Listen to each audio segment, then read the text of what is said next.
복된 소식 아름다운 소리 AM 1590kHz 시카고 기독교 방송입니다.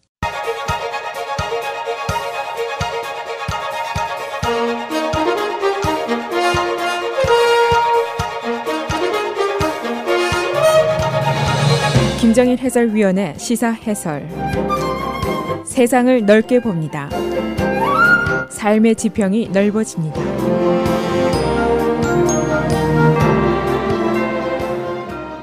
시사 해설입니다. 시카고의 스카이라인이 장장 50년 만에 크게 변하게 됩니다. 1970년을 전후해서 시카고의 소위 슈퍼 톨 빌딩, 높이 1000피트가 넘는 고층 빌딩 3개가 들어섰는데, 반세기가 지난 지금 역시 높이 1000피트가 넘는 빌딩 1개는 이미 건설 중이고, 다른 3개가 플래닝이 끝났습니다.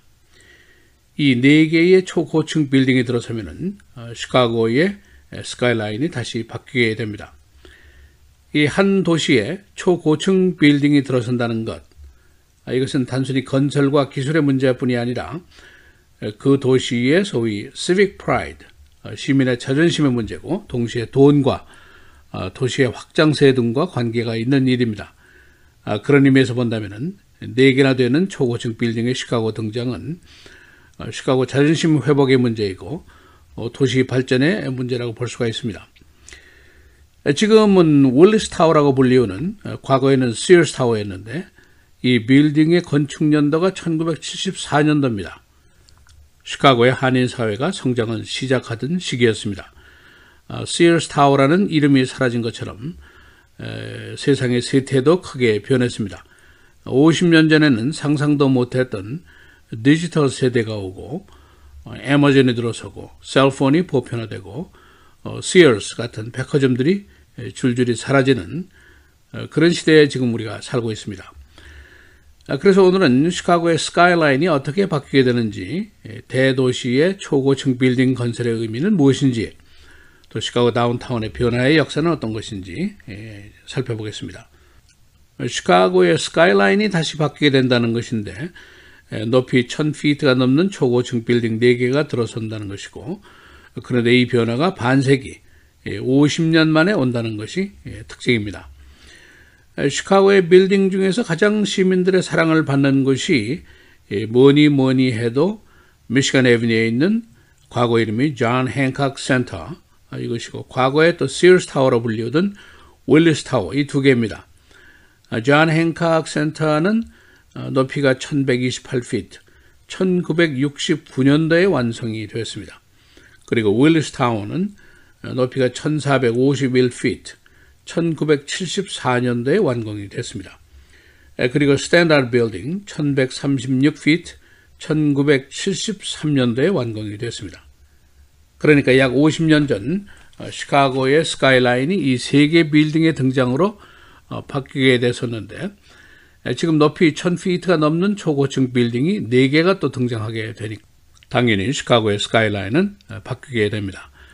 지금 건축이 진행되거나 또는 플래닝이 완성된 건물들을 보면은, 첫째로 비스타 타워라는 게 있습니다. 1191피트, 이스트 웨커 드라이브와 시카고 리버가 만나는 곳에 위치하고 있는데, 시카고의 다른 고층 빌딩들보다 윌리스하고 트럼프 타워를 제외하고는 가장 높습니다.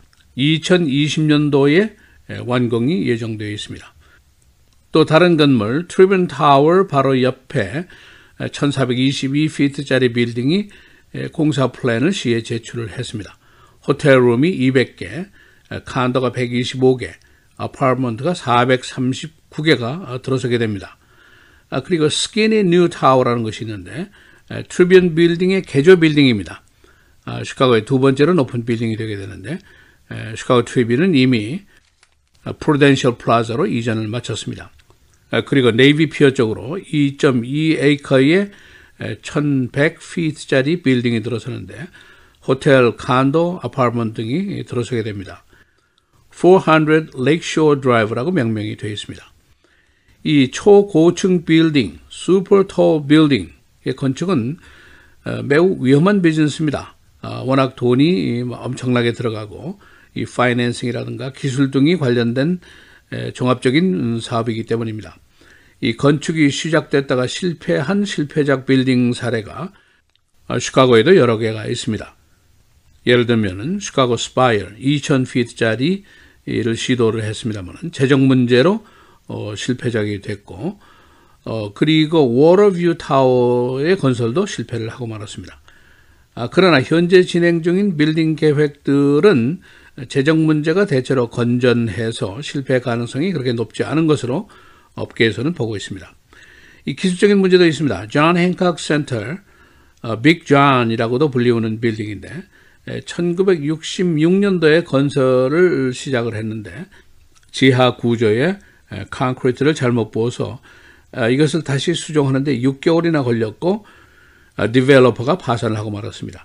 1128피트짜리 행콕 빌딩 그리고 1451피트의 윌리스 타워 기술적으로 Tube Structure System이라는 공법을 도입해서 내부 기둥들을 줄이고 오픈 스페이스를 더 늘리는 기술을 실현했습니다. 이 110층짜리 당시 시어스 타워는 세계 최고층 빌딩이라는 타이틀을 24년 동안이나 유지를 했었습니다. 시카고의 고층 빌딩 도시의 명성은 사실은 1998년부터 사라졌습니다. 그리고 말레이시아의 쿠알라룸푸 타워의 기록도 11번이나 깨지고 말았습니다. 지금 세계적으로 슈퍼 톨 빌딩, 높이가 그러니까 300m 이상, 984피트가 넘는 건축물이 159개나 공사 중에 있습니다. 그리고 186개가 더 제안을 한 상태입니다. 미국의 경우에 보면은 슈퍼 톨 빌딩이 19개인데 이 중에 시카고가 6개가 있고 지금 전국적으로 13개가 더 건설 중입니다. 그리고 26개가 플래닝을 다 끝냈습니다.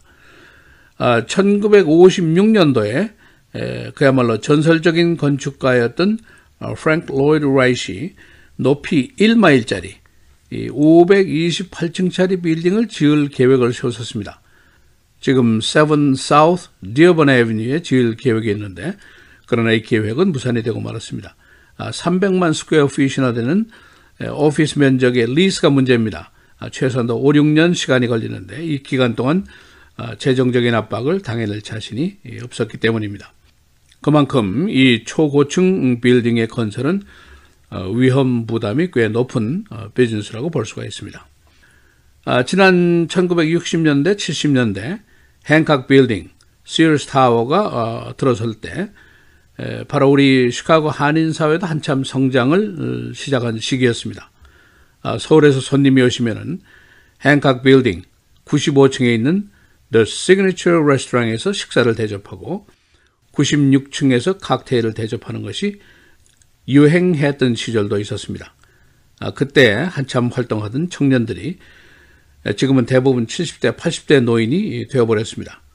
그러나 시카고는 그냥 늙어가지 않고 지금도 새로운 스카이라인을 바꿀 준비를 하고 있습니다. 시사해설 김재일입니다.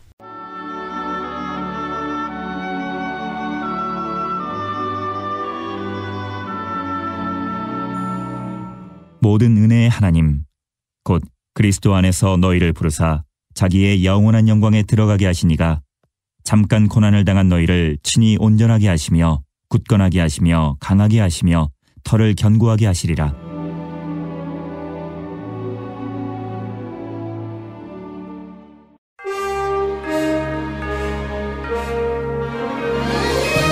(6월 29일) 금요일 헤드라인 뉴스입니다. 어제 메릴랜드주 애너폴리스에 있는 일간지 캐피탈 가젯 신문사에서 총기 난사 사건이 발생해 최소 5명이 사망했습니다. 용의자는 30대 후반의 백인 남성 제러드 워런 라모스로 밝혀졌으며 그는 지난 2012년 이 신문사를 상대로 명예훼손 소송을 제기했다가 기각됐었습니다. 용의자는 어제 오후 신문사 편집국에서 사건을 난사하고 건물 내 숨어있다가 체포됐고 사건 발생 당시 건물 내는 170명 이상이 근무 중이었습니다. 경찰은 단독 범행으로 보고 계속 조사하고 있습니다. 앤서니 케네디 연방대법관이 다음 달 31일 은퇴하기로 결정한 가운데 트럼프 대통령과 백악관이 차기 대법관 지명을 위한 물밑 작업에 돌입했습니다. 언론에 따르면 트럼프 대통령은 어제 저녁 조 더널리 민주당 상원의원과 만나 케네디 대법관의 은퇴로 인한 공석을 비롯한 여러 이슈에 대해 논의했습니다. 더널리는 트럼프 대통령과의 만남 이후 성명을 통해 대통령과 차기 대법관을 비롯해 다양한 주제에 대한 좋은 대화를 나눴다며 대통령이 대법관 지명자를 상원에 제출할 때 나는 그 후보자의 기록과 자격을 철저히 검토할 것이라고 밝혔습니다. 하원은 어제 본회의에서 6,750억 달러 규모의 2019 국방 예산 법안을 찬성 359표, 반대 49표로 통과시켰습니다.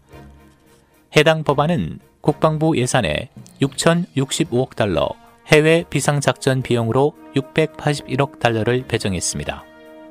법안은 군 인력을 15,600명 증원하고 내년 1월부터 군인 임금을 2.6% 인상하는 내용이 포함됐습니다. 또한 무기와 장비 확충에도 많은 예산을 할애했습니다.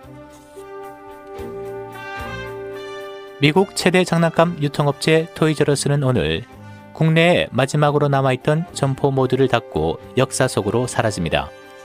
창업 70주년을 맞은 토이저러스는 최근 대형 할인점과 인터넷 쇼핑몰과의 경쟁 격화와 부채 이자 부담 증가로 경영이 악화돼 지난해 9월 연방파산법 챕터 11을 신청했고 지난 3월 국내 735개 점포를 모두 폐점한다고 발표했습니다. 유럽연합 지도자들이 미국과 유럽의 집단 안보 체계인 북대서양 조약기구 나토의 종말을 준비하고 있습니다. 언론 등에 따르면 어제부터 열린 EU 정상회의를 위해 벨기에 브뤼셀에 모인 EU 28개국 지도자들은 트럼프 대통령의 정책으로 종국에는 나토가 해체될 수 있다는 우려를 공유했습니다. 투스크 EU 정상회의 상임의장은 이 자리에서 트럼프 대통령은 나토를 비롯한 국제 질서에 적대적인 미국만의 접근법을 만들었다며 서방의 단합을 유지하려는 지칠 줄 모르는 노력에도 유럽과 미국의 관계는 트럼프 대통령의 정책으로 엄청난 압박을 받고 있다고 말했습니다. 시카고 지역에 폭염주의보가 내려졌습니다. 기상대는 오늘 오전 11시부터 내일 밤 7시까지 건강에 위험한 폭염이 계속될 것이라고 경고했습니다. 이 무더위는 내주까지 계속될 것으로 예보됐습니다. 이 기간 동안 최고 기온은 95도에서 99도, 힛 인덱스는 105도에서 110도가 예상됩니다. 시카고 토박이 기업인 월그린이 아마존 때문에 크게 가난해졌습니다. 월그린의 주가가 어제 9.9%가 곤두박질 치면서 60억 달러의 자산을 잃었습니다.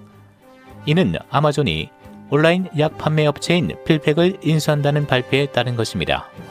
아마존은 이 기업 인수를 통해 약 판매 영업을 벌일 계획입니다.